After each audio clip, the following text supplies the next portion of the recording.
Hello, and welcome to Ethanol Producer Magazine podcast. We're so excited to be coming at you live today from the International Fuel Ethanol Workshop located in Omaha, Nebraska. Today, I'm excited to have with me Chuck Gallop, Director of Innovation with ICM, and Isaiah Schoolcraft, Vice President of Operations with Western New York Energy. We're going to be talking about ICM's FOT oil recovery system, and I'm so excited to get into this topic with both of you. Just to kick things off, can you briefly describe your operations at Western New York Energy and what makes your facility unique in that specific region? Yeah, so we're an ICM 50 by design. We're all the way out in Western New York, so we're probably the farthest ethanol plant out there in the country on the East Coast side. We have a host of different ICM technologies. SMT, FOT now is the newest one, and we also do a high purity alcohol system out there as well. So Awesome. Well, thanks for sharing. So, how did you first learn about ICM's FOT oil recovery system, and what stood out to you during the evaluation process? So we work pretty closely with ICM and the sales staff and the technical people all the time, and we're trying to stay up to date with technologies and things as they advance. So hearing about it through sales a few years back as it was being developed, we kind of just followed the process all the way through. Once it was available, we talked with our salespeople and did an evaluation. Thought it was a good fit for us, as most of the projects have been, and we decided to bring it on. We looked at several different technologies with a similar outcome, and we felt that this was the best way for us to move forward. Awesome. Well, thanks for sharing that story. Chuck, since you're the lead inventor of the FOT system, what makes this technology different from earlier oil recovery solutions? Yeah, so what sets this technology apart from others is that it's purely a mechanical process and it utilizes technologies that everybody's comfortable with. Just standard centrifugation in a counter flow current, and we're just washing the oil away from that cake back into the process. And what it does is it enables the plant to operate the system without high OpEx. You're really not buying into a subscription of chemistries or high temperature processes and those types of things that could cause oil degradation, protein degradation. And it really gives the plant an opportunity to manage their profitability without having to use chemistries. Awesome. That's great. Thanks for that explanation. So, back to the plant side, Isaiah, what was the installation and startup process like at Western New York Energy? It was a great project for us. So in my 18-year career, I would believe this to be probably the quickest and most successful project that I've been a part of. It was great to work with the folks from ICM. They were very flexible in just designing things around us in the plant, giving us options as we did construction. The staff was great. It really was a turn on overnight success for us. We got done with construction, started up the process, and literally the next day we saw the results that we were promised. So we were very happy with that. As you can imagine, I think it was great to work with all the ICM folks, in the development side of things, and it's been a very successful project for us. Yeah, yeah. It sounds like it. So now that the system is fully operational, what results have you seen either in oil recovery or broader process impacts? So it's had a huge impact on our entire process. It allowed us to kind of expand our customer base. Obviously, doubling our oil overnight was a huge driver for that. Quality hasn't changed. We went from being a struggling plant, which is the whole reason behind FOT for us. We were about 0.67 pounds per bushel. And as I mentioned, turned it on overnight, we were up to 1.1 pounds per bushel. So it was a huge gain for us, and it allows us to provide a better service for our customers, and it actually expanded our customer base as well. So we were extremely happy with the project from start to finish. Awesome. Wow, that is an impressive jump. So let's talk about oil quality. Have you seen any changes in your oil specs since installing FOT? So we have not. There was no change in our oil quality. We did testing before and after installation. Results are very similar, and it had literally no impact on quality. If Awesome. And then, anything, yeah, probably made it a bit better.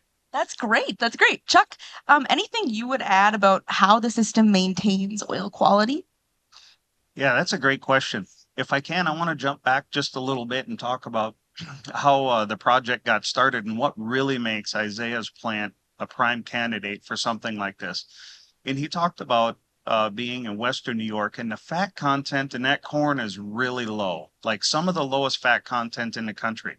So Isaiah and his staff being able to achieve industry standards of 1 pound per bushel, 1.1 pounds per bushel on the high end for a lot of these plants was just unobtainable because the fat content coming in was so low. So it takes advanced technology like SMT to liberate that oil from the germ, and then FOT to liberate the oil from the cake before the cake leaves the plant. And so that's why Isaiah was able to see such a large jump from a 0.65, 0.67 up to 1.15, or even a little bit north of there, because we took a look at it from an entire plant perspective. Did the oil get liberated from the germ so that it's free from the germ? And then two, is it recoverable both from the cake and from the syrup? And so that all started with a trailer test out there. And so Isaiah got to witness the performance firsthand at his plant on his feedstock with ICM's tech commercialization team operating the trailer. And so it de-risked the decision to move forward with this. Now, when we start to talk about oil quality, what really makes this technology unique is the fact that there isn't high temperature involved. There isn't steam that has to be used to break open emulsion or chemistries that are contributing to deemulsification or additional deemulsification and recovery that could cause chemical reactions within the process.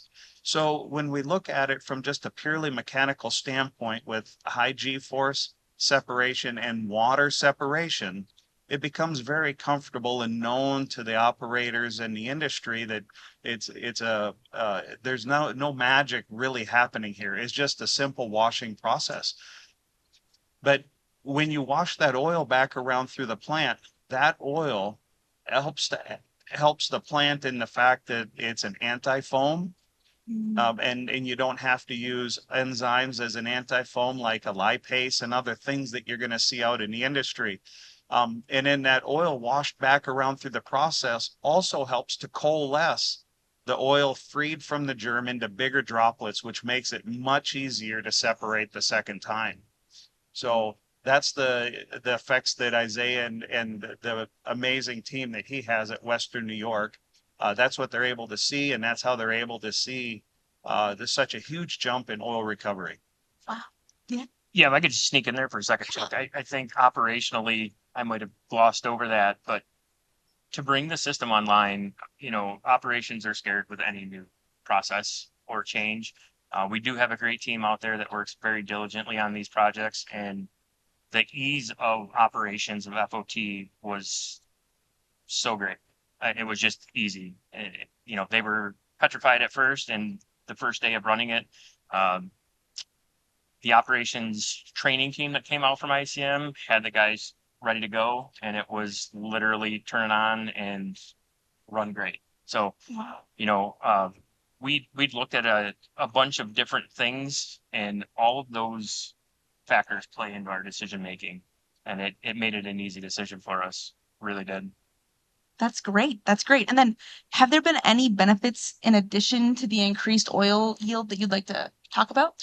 Yeah. So, kind of unexpectedly, we seen about a 4% natural gas reduction, directly related to FOT. Our distillers the quality has changed a bit, for the good. Our hunter score was always up in that 56, 57 range, and we're tickling right around a 58 now. So, operationally, we've seen an increase in fermentation yield as well. Haven't really been able to directly tie that to FOT yet, but that's the only thing that changed. So yeah, we're working to prove that out as well. So Yeah, Great. if I can just build on what Isaiah's touching on here is that we partnered up with Flotwig, and Flotwig is an amazing centrifuge provider, designer, and builder. And so they designed a new scroll that goes inside this that allows the plants to recover a much drier cake from the back of that machine, and which reduces natural gas at the dryer, but it pushes that conduit or that centrate towards the evaporators, and the multi-effect evaporators are just a much more efficient method of evaporating that water than a standard dryer. So when you do that, you're going to see better colors, better energy efficiency that Isaiah is seeing. But it's really it starts at the centrifuge, and it's not just the standard centrifuge. We really put a whole lot of research and development into that centrifuge, and that's what makes it suitable for this technology. Awesome. That's great.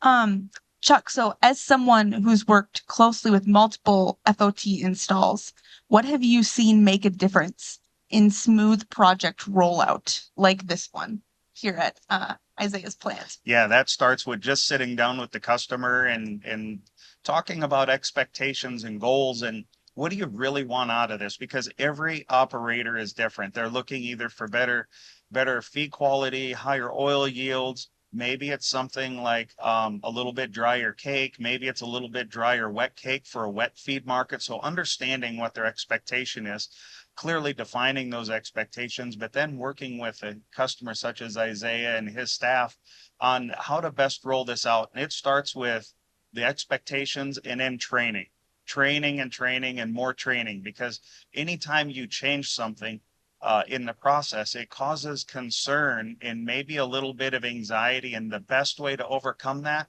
is to overshare information and just walk with the plant every step of the way. And that's what our team is amazing at, is just being able to walk into a plant, quickly assess the situation, and walk with the operators and management through the process and clearly outline opportunities and pathways to move past those opportunities, how to solve for them. And that, I think that communication is the best thing to move the project forward and have such early success like Isaiah and his team have had. That's great. Thank you so much. So for both of you, I think this question applies, but for other producers who are on the fence, what would you say to someone considering an oil recovery installation? For me, I think it's the ease of operation and integration into your facility, and obviously the benefit, right? Mhm. It it worked, as I mentioned, immediately and effectively for us. So it will be one of those projects that's easy to justify. That's great. That's great. Yeah. So I think the thing that you really need to consider here is what works for your plant, what works for your market, what are your goals as an ethanol producer, and really evaluate the technology to see if it meets all of those goals, from the board level all the way down to the operations level, and make sure that everybody understands their capabilities. When we start looking at mechanical processes, it's really easy to understand those types of things. Once we get past mechanical, it takes a different skill set to really understand that. And that's not necessarily as prevalent in our industry. We don't have a whole bunch of really high skilled microbiologists and chemists really available at these plants to help solve for some of these problems. And so taking the mechanical approach really is a simple application. So Awesome. Well, this has been a great conversation. Thank you both so much for coming on the podcast. Is there anything else you would like to add before we wrap up today's conversation? I just think that it's great to have good partners, and that's what we've gotten out over the years out of ICM is they're always there to support us and to help us with any challenge that we have, and it's been great to work with them. Very flexible in these projects and understand our needs. So we're not the easiest group of guys to work with at times. We like to take care of our operations staff and make things easy for them. So it's just been a good project. yeah, and I also want to shout out to your team, Isaiah. They've been amazing. They've just really hit it out of the park. And it's companies like you, it's your staff that we really enjoy working with, whether take the ownership from day one and want to make the process work the best that it can work. And so I want to just say thank you to everyone at Western New York for being a great customer. Thank you. We appreciate that. Yeah, awesome. Well, thank you both so much. And thank you so much to our audience for tuning in. We'll see you next time. Thank you.